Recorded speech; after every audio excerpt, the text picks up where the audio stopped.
बहनें ऐसी क्यों होती हैं? मैं अपनी बहन को ज़्यादा पसंद नहीं करता था।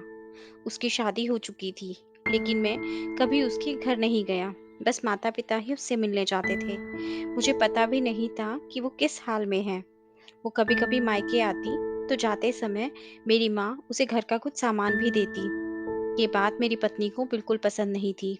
जब भी मेरी माँ ऐसा करती, मेरी पत्नी आकर मुझसे शिकायत करने लगती कि तुम्हारी माँ तुम्हारी कमाई कैसे उड़ा रही है।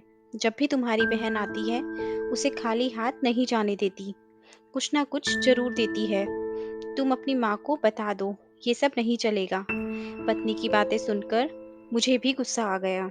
मैं माँ के पास गया और कहा, माँ, ये सब क्या हो रहा है?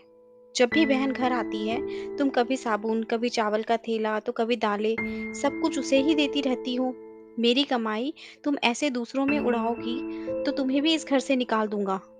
बहन ने मेरी और माँ की बात सुन ली।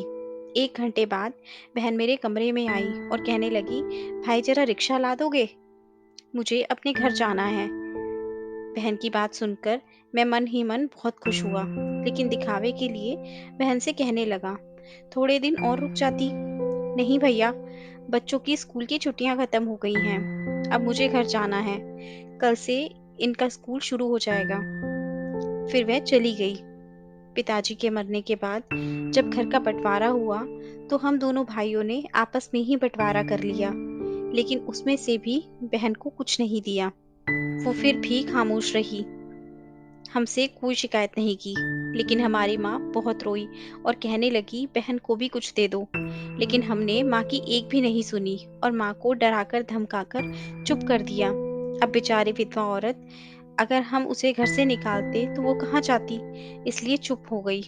भाई साहब ने अपना हिस्सा लिया और शहर में जाकर नया काम शुरू कर लिया और वो वहीं रहने लगे। हमने अपनी बहन के साथ जैसा व्यवहार किया था, उसकी सजा तो हमें मिलनी ही थी। भाई साहब का कारोबार बर्बाद हो गया और वो मजदूरी करके अपना पेट पालने लगे। मेरे बड़े बेटे को टीवी हो गया, उसके इलाज में लाखों रुपए खर्च हो गए। जो भी मेरे पास था, सब कुछ खत्म हो गया और मुझे कर्जा लेना पड़ा। हाल इतना बुरा हो गया कि खाने के लिए भी पैसे नहीं थे। घर में कुछ भी राशन नहीं था। मैं कमरे में अकेला बैठा सोच में गुम था कि मेरी बहन घर आई। उसे देखते ही मेरी पत्नी ने कहा, आ गई मनहूस। बहन को देखकर मैं भी गुस्सा हो गया, लेकिन अपने गुस्से को दबा लिया। वो मेरे बच्चे के पास गई, उसे देखा और फिर मेरे पास आकर बैठ गई। मेरे भाई, क्या तुम परेशान हो? ये कहते हुए उसने मेरे सर पर हाथ फेरा। बड़ी बहन हूँ तुम्हारी, तुम मेरी गोद में खेले हो। अब देखो अपनी बहन से भी बड़े हो गए, इतने बड़े कि बहन को कुछ भी नहीं बताते, अपना दुख भी नहीं बांटते। ये कहते हुए उसने अपने सोने के कंगन निकाले और मेरे हाथ में रख दिए। मेरे भाई, परेशान ना हो, ये कंगन बेच दे, अपने घर का राशन भर दो, अपने बच्चे का इलाज भी करा दो और पैसों की ज़रूरत हो तो बेझिझक कह देना अपनी बहन से, मैं तुझे इस हालत में नहीं देख सकती। और हाँ, जाकर नाई से अपनी दाढ़ी भी बनवा लेना, देख कितनी बढ़ गई है। मैं आश्चर्यचकित होकर बहन को देखे जा रहा था और वो कहने लगी, भाई, इस कंगन के बारे में किसी से कुछ भी ना कहना, तुझे मेरी कसम। मेरे माथे को चूमा और कहने लगी, चल, अब चलती हूँ, तेरे जीजा जी और बच्चे आते ही होंगे, फिर आऊंगी। मैं पहली बार उसे घर के बाहर तक छोड़ने आया, देखा तो पैरों में चप्पल भी टूटी हुई थी।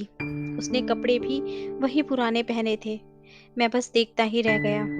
मैंने तो कभी अपनी बहन की घरेलू हालत जानने की कोशिश भी नहीं की, लेकिन जब उसने मुझे बुरे हाल में देखा, तो दौड़ती हुई आई और अपने सोने के कंगन भी दे दिए, ताकि मैं अपने बच्चे का इलाज करा सकूं और अपने घर का हाल सुधार सकूं। मैं सोचने लगा और मेरी आंखों से आंसू निकलने लगे कि हम भाई भी कितने मतलबी होते हैं, अपनी बहनों को पल भर में ही बेगाना कर देते हैं और बहनें अपने भाइयों का जरा सा दुख भी बर्दाश्त नहीं कर पाती। मैं उसके कंगन अपने हाथों में पकड़कर जोर जोर से रोने लगा।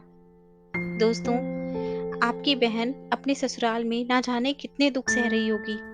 कुछ समय उसके पास बैठकर उसका हाल चाल जानने की कोशिश जरूर करें। मालिक सभी बहनों की झोली खुशियों से भर दे।